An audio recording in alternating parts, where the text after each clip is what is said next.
ہوتی ہے. ملاقات ہوتی ہے اپنوں کے درمیان. اجنبیوں کے ساتھ ہیلو بھائی ہاتھ میں لا لیا چائے پی لیے وہ ملاقات ہوتی ہے. ٹھیک ہو گیا. ملاقات کا بڑا مطلب ہے. ایک فلم ہے گلزار صاحب کی ہے, شاید وہ دیکھیں پتہ لگے گا. درست ہے. چلیں جی آگے بڑھتے ہیں.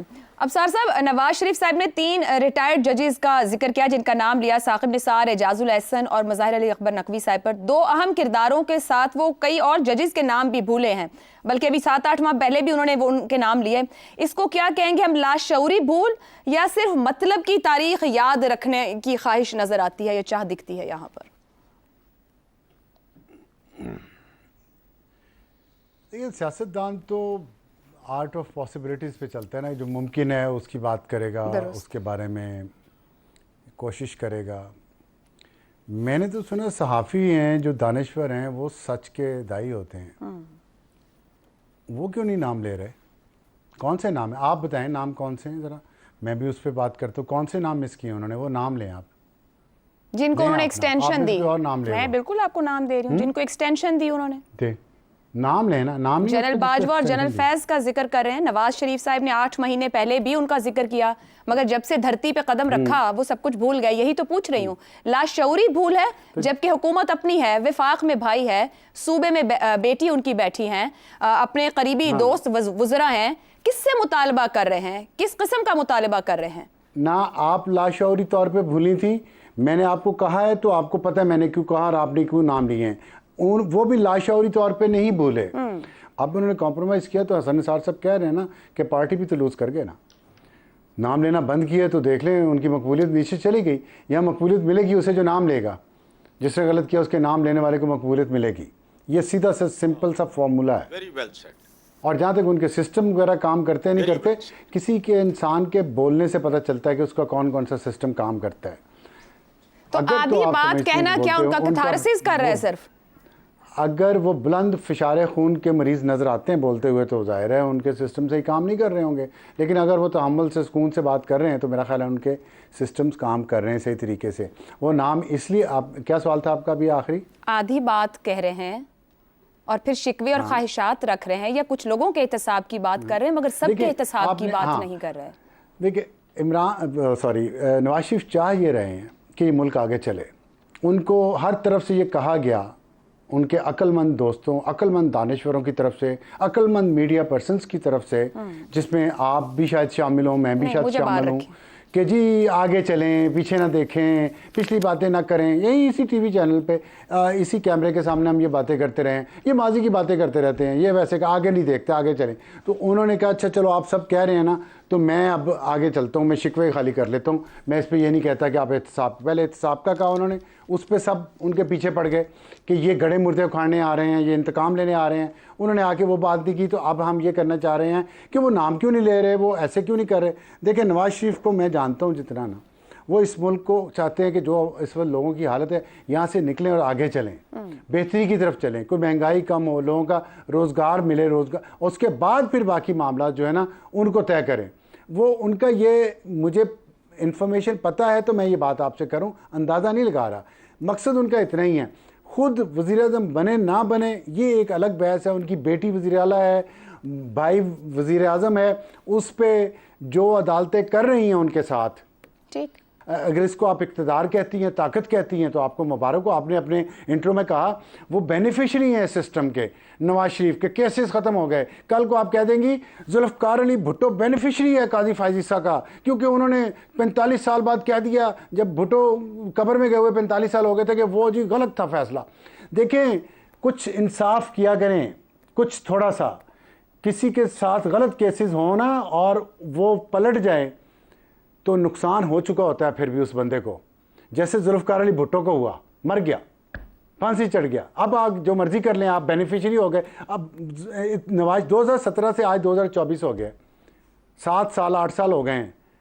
گھسیٹا آپ نے نواز شریف کو اور پوری فیملی کو, اور جس میں ثابت ہو چکا ہے کہ ٹھیک ہے. ابصار صاحب دراصل سوال یہی تھا کہ وہ آج بھی آدھی بات کر رہے ہیں, پوری بات نہیں کر رہے. 2024 میں 2014 کی بات جب بطور وزیر اعظم وہ سب جانتے تھے, انہوں نے تب بھی ٹھیک کرنے کی کوشش نہیں کی. آج بھی 2-3 جج کے نام کی ضرورت نہیں ہے, ہمیں عدلیہ کی اوور آلنگ کی ضرورت ہے, ریفارمز کی ضرورت ہے. نواز شریف کو انصاف نہیں چاہیے, اس ملک کے ہر عوام کو انصاف چاہیے. میں پرائیویٹلی بھی انہیں ملوں گا تو پبلکلی بھی انہیں یہ کہہ رہا ہوں کہ انہیں کرنا چاہیے, انہیں لینا چاہیے نام. ہم تو لیں, ہم مطالبہ تو کریں ان سے. اور صرف قاضی فائز صاحب یہ حوصلہ ہے کہ وہ مانتے ہیں کہ ہمارا ماضی غلط ہے. یہ سب جو اب چیمپئن بنے ہوئے ہیں ان سب کے بڑے اسکیلٹنز ہیں. عدالتی نظام کی بات کر رہا ہوں اور کسی بات کی بات نہیں کر رہا. بالکل درست, اور اس نظام کو ٹھیک کرنا ہماری پارلیمان کا کام ہے. ویری ویل سیڈ, ٹھیک ہو گیا. شہزاد صاحب, نواز شریف کو 2014 کے ظہیر الاسلام تو یاد ہے, مگر 17-18 کے جو فعال کردار تھے جنرل باجوہ اور جنرل فیض, ان کے نام یاد نہیں. کیا ڈیل کے تقاضوں کے تحت نام لینے سے اجتناب کر رہے ہیں؟ دیکھیے عائشہ, آپ بھی ان ٹریپس کے اندر بڑی جلدی پھنس جاتی ہیں اور اپنے آپ کو اس جگہ پہ لے جاتی ہیں جہاں پر کہ یہ جو 65-70 سال کے جو لوگ ہیں ان کے نام لے کے سمجھتے ہیں کہ ہم نے بڑا کمال کر لیا. اصل میں نواز شریف صاحب اس لیے یہی نام لے سکتے ہیں, یہ جو 2 نام جن کا ذکر باجوہ اور فیض کا آپ نے کیا, کہ اس کے علاوہ ان کے پلے ہے ہی اور کچھ نہیں. اگر کچھ اور پلے ہوتا تو اس کو لے کے چل رہے ہوتے نا. یہ رونا کیوں روتے ہیں اس وقت؟ اس لیے رونا رو رہے ہیں کیونکہ دیکھیے ایک پہلو کا ذکر کیا حسن نثار صاحب نے, کہ ان کی شخصیت کا انالیسس کرنا ان حالات میں جب کہ وہ وزیر اعظم بننے آئے تھے اور نہیں بن سکے, اور ان کا بھائی وزیر اعظم بن گیا, ان کی بیٹی وزیر اعلیٰ بن گئی, ان کا ذہنی اس وقت جو سٹیٹ ہے وہ کیا ہے. بڑا مشکل ہے اس کا فیصلہ کرنا. ہاں عمومی طور پر ہم اندازہ لگا سکتے ہیں, لیکن کیا کہ وہ بڑے نروز, اسٹرانگ اسٹیل نروز کے آدمی ہیں اور وہ واقعی میں ان چیزوں سے اثر انداز نہیں ہوتے. بڑی اسٹریٹجی اور بڑی ہی ایک حکمت عملی کے ساتھ معاملات کو لے کے چل رہے ہیں. مجھے ایسا نظر نہیں آتا. کبھی ایک بات کرتے ہیں, کبھی دوسری کرتے ہیں. اگر 2014 کی بات کرتے ہیں تو 2016 بھول جاتے, 2017 بھول جاتے ہیں, 2016 بھی بھول جاتے ہیں جب پاناما لیکس آیا, 2022 بھی بھول جاتے ہیں جب کہ اسی باجوہ اور فیض نے عمران خان کی حکومت جو ان کا لاڈلا پروجیکٹ تھا اس کو نکال کے پھر واپس حکومت ان کے ہاتھ میں دی. وہ 2024 بھی بھول جاتے ہیں جبکہ کہیں نہ کہیں سے حکومت جب پہ اکٹھی کر. باجوہ اور فیض جو 2 ریٹائرڈ آدمی ہیں, ان کو ہٹانے کے علاوہ یہ کسی اور کا نام لے ہی نہیں سکتے. ان کے پاس ہے ہی کچھ نہیں اور ان کے پلے کچھ نہیں ہے دینے کے لیے. ورنہ پازیٹیوز بھی بندے کے پاس ہونے چاہیے نا, پازیٹیوز کو بھی لے کے چلنا چاہیے. بے شک موٹر ویزی کی بات کر لیں, کسی نہ کسی چیز کی بات کر لیں. دیکھیے آج آپ کی عدالت کٹہرے میں کھڑی ہے, اس میں کوئی شک کی بات نہیں. پوری عدالت کٹہرے میں اس وقت مسئلہ کیا ہے پاکستان کا نمبر 1 کہ عدالت کٹہرے میں ہے. ہاں ایک اور ٹکراؤ کی کوشش کی جا رہی ہے جو کہ اسٹیبلشمنٹ اور عدالت کے بیچ میں ٹکراؤ کی کوشش, اس کو بڑھاوا دیا جا رہا ہے گفتگو کے انداز میں, نیریٹوز کے انداز میں, کہانیاں بلا کے پیچھے سے پرانی ان کو سامنے لا کے. آج جو نواز شریف سے بات کرتے ہیں عدالت کے بارے میں یا ججوں کا نام لے کے بات کرتے ہیں, یہ وہی بات ہے جو فیصل وارڈا کر رہا ہے. آپ کو مواصلت نظر آتی ہے فیصل وارڈا اور نواز شریف کی گفتگو کے اندر؟ تو کیا میں بولوں کہ کیا بڑی سمجھ بوجھ کے ساتھ, ہو سکتا ہے بہت سمجھ بوجھ کے ساتھ یہ واقعی یہ باتیں کر رہے ہوں, اور یا یہ بھی کہہ سکتے ہیں دیکھیے 28 تاریخ کو وہ صدر PMLN دوبارہ بن جائیں گے. یعنی ہمیں تو کہا جاتا ہے نا کہ ریٹائرڈ آدمی جو ہے اس کو ختم ہو جانا چاہیے, اس کو بات ہی نہیں, اس کے نظر ہی نہیں آنا چاہیے, ٹی وی سے بھی غائب ہو جائے, آواز اس کی بند کر دینی چاہیے. بھائی یہاں پہ ریٹائر ہوتا ہی کوئی نہیں, ریٹائر ہو کے بھی آرام نہیں ہے.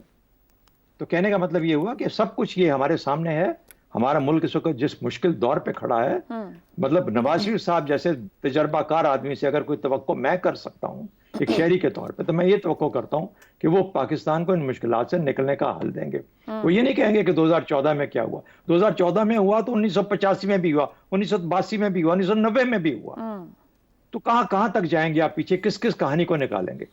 تو پوری کہانیاں ہی بھری پڑی ہیں نا ہمارے ماضی کے اندر. درست. تو اب مجھے آگے یہ بتائیے, میرے آپ وزیر اعظم بننا چاہتے ہیں, ہمارے سر پہ آپ آ کے بالکل تسلیم خم کریں گے آپ کے آگے, لیکن خدا ہمیں راستہ تو بتائیے نا یہاں سے نکلنے کا. بہت مشکل میں پھنسا ہوا ہے ملک اس وقت, آپ کے عوام بہت مشکل میں ہے, ان کو لے کے آگے چلنا ہے. آپ کے غریب لوگ مشکل میں ہیں, آپ اپنی لڑائیوں میں اشرافیہ کا حصہ بن کے ان کے ساتھ ہی لگے ہوئے ہیں. خدا آگے نکلنے کی کوشش کیجیے. تو باقی تو سب وہ لوگ ہیں نا جو کہ آپ جن نے خراب کیا آپ کو, عدلیہ ہے, اسٹیبلشمنٹ ہے, باجوہ ہے, فیض ہے, تو ان کو تو چھوڑ دیں, اپنے اوپر سے شیڈ آف کریں. Talk sense, talk move forward. بھائی اچھے چیزیں لے کے آگے چلیں. آپ کا تعلق تو عوام کے ساتھ ہے, ان لوگوں کے ساتھ تو نہیں ہے. درست. عوام سے بھی خفائی دکھتے ہیں اب زیغم صاحب میں آپ کی جانب آؤں. یہاں بات ہوئی کہ آگے بڑھنا چاہ رہے ہیں اور پھر ابھی توقع کہ حل دیں گے, ایک بڑے لیڈر ہیں, 3 بار کے وزیر اعظم ہیں. ہم نے دیکھا ہے دکھاوے کے لیے صحیح بات کی جائے سابق فوجی حکمرانوں کی تو یحییٰ خان کو غاصب قرار دیا گیا, جنرل مشرف کے لیے سزا آرٹیکل 6 لگانے کی بات ہوئی ہے, مگر کسی بھی جج کے خلاف آج تک یہاں کبھی کوئی بات نہیں ہوئی, بڑے ٹول کی بھی بات کر دی گئی. جب آگے بڑھنے کی بات کریں تو آپ کو لگتا ہے جتنی گفتگو نواز شریف نے کی اور جتنی ان کے تجربے کی بات کی جا رہی ہے بطور وزیر اعظم, ان کے پاس کوئی احتساب کو لے کے واضح روڈ میپ ہے جب وہ ججز کے احتساب کی بات کر رہے ہیں؟ کیونکہ ماضی یاد رکھیے گا ایک بار وہ آگے بڑھنے کی بات کر کے کالا کوٹ پہن کے خود چلے گئے تھے عدالت. نواز شریف جو ہیں وہ پاکستان میں جو موجودہ احتساب کا نظام ہے اس کے بانی ہیں, ہمیں نہیں بھولنا چاہیے. جو احتساب بیورو ہے وہ انہوں نے بنایا تھا. مجھے ایسے لگتا ہے نواز شریف صاحب کی یہ جو بھی خطبات ہیں جیسے کوئی بندہ بٹ کڑھائی پہ بیٹھا ہو, ڈھیر ساری آج سامنے اس کے مرغیوں کی بٹ کڑھائی ہو, اور وہ کہہ رہا ہو یار 2 سال پہلے جب کرونا تھا نا تو پورے سال دال کھانی پڑی تھی. بھئی وہ تو 2 سال پہلے تھا نا, اب تو تمہارے آگے بٹ کڑھائی پڑی ہے, اب تو کوئی اور دال کھا رہا ہے.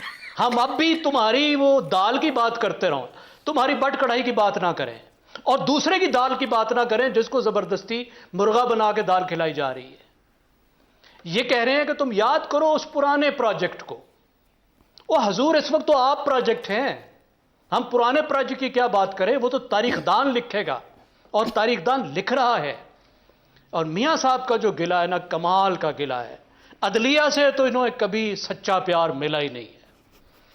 آپ دیکھیے 1997 میں 1997 میں عدالت پر حملہ کیا گیا, چیف جسٹس کی چھٹی ہوئی, یعنی عدالت پر حملہ ہوا اور سپریم کورٹ کے جج ان کے ساتھ مل گئے اپنے چیف جسٹس کی چھٹی کرا دی.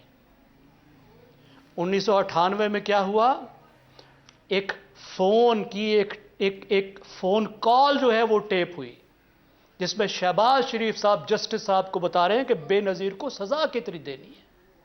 اس سے پہلے ان کو بحال کیا جا چکا تھا, پہلی دفعہ کسی وزیر اعظم کو نکالنے کے بعد بحال کیا گیا تھا, حکومت میں واپس لایا گیا تھا. پھر 2008 کے بعد دیکھیں کیسے افتخار چودھری کے ساتھ مل کر پیپلز پارٹی کا شکار کھیلا, اپنے کالے کوٹ کا حوالہ دیا, کس طریقے سے یوسف رضا گیلانی کو نکلوایا گیا. راجہ پرویز اشرف آئے تو خواجہ آصف جو ہیں وہ پہنچ گئے رینٹل پارک کا کیس لے کے ان کو نکلوانے کے لیے. کوئی 5 وزرائے اعظم اور 2 صدور کے خلاف انہوں نے یوز کیا ہے اسٹیبلشمنٹ کو بھی اور عدلیہ کو بھی, لیکن عدلیہ نے سچا پیار نہیں دیا ان کو. یہ شکوہ تو میاں صاحب کا رہتا ہے. دیکھیں سچے پیار کا مطلب ہے کہ دونوں اس طریقے سے ساتھ ہو جائیں میاں صاحب کے جس طرح عمران خان چاہتے ہیں, اسٹیبلشمنٹ ہو اور عدلیہ ہو دونوں ساتھ دیں. لیکن سوال وہی ہے جو چودھری صاحب نے پوچھا ہے کہ بھئی آپ بتائیں آپ عوام کو کیا دیں گے, کیا دینا چاہتے ہیں, آپ کے پاس دینے کے لیے کیا ہے, آپ نے ماضی میں کیا کیا ہے. نعرے تو بہت لگاتے ہیں, ابھی آپ دیکھیے جو انہوں نے کمیٹیاں بنائی ہیں, جو کام کیا ہے, 1 انچ ہلنے کو تیار نہیں ہے. ملک کتنے بڑے بحران میں ہے اور آپ کو کوئی روڈ میپ نظر نہیں آ رہا ہے. وہی پرفارمنس جو 3 دفعہ کی ہے اسی کو اب دہرانے لگے ہیں, بلکہ 4 دفعہ جو کی ہے. ادھر نہیں جانا, ادھر ہی کرنا ہے. اب باجوہ صاحب, اس کے بعد بات آئی جی پچھلے بندیال صاحب کا نام کیوں نہیں لیتے جس کو پسندیدہ انہوں نے جج دے دیے. باجوہ صاحب کا نام لینا چاہیے جی, میں بھی نعرے لگانے کو تیار ہوں. اور جب نعرے لگا رہے تھے اس وقت آپ بیٹھ کے ایکسٹینشن بھی دے رہے تھے. حکم آیا تھا لندن سے اور پارلیمنٹ میں کمیٹی روم نمبر 2 میں تمام ایم این ایز کو اکٹھے کر کے حکم سنایا گیا تھا کہ میاں صاحب کا حکم آیا ہے کہ باجوہ صاحب کو ایکسٹینشن دی جائے گی اور اس کے لیے قانون پاس کیا جائے گا. پھر اب وہ مجاہد بھی بن جاتے ہیں اور نام لینا ہی بڑی بات ہے, نام تو لینا بنتا ہے. درست, آپ نے قانون پاس کر کے ان کو ایکسٹینشن دی. اس وقت تو خود کھیل رہے ہیں آپ اسٹیبلشمنٹ کے ساتھ, اور عدلیہ کے خلاف بھی جب کنوینینٹ ہے تو اس لیے آپ عدلیہ کے خلاف بھی ہو رہے ہیں. ٹھیک ہو گیا, ادروائز کچھ بھی نہیں ہے اس میں. یہی کچھ ہے کہ کنوینینٹ کیا ہے آپ کے لیے, آسان کیا ہے وہ ہو رہا ہے. اور اگر گفتگو کو کنکلوڈ کروں تو ملک کے 2 بڑے لیڈرز کو ملکی اسٹیبلشمنٹ سے سچے پیار کا مان چاہیے. ایک بریک لیتے ہیں, بریک کے بعد اسلام آباد ہائی کورٹ سے جو کچھ آج کہا گیا اور پھر حکومت نے جواب دیا اس پر گفتگو رہے گی.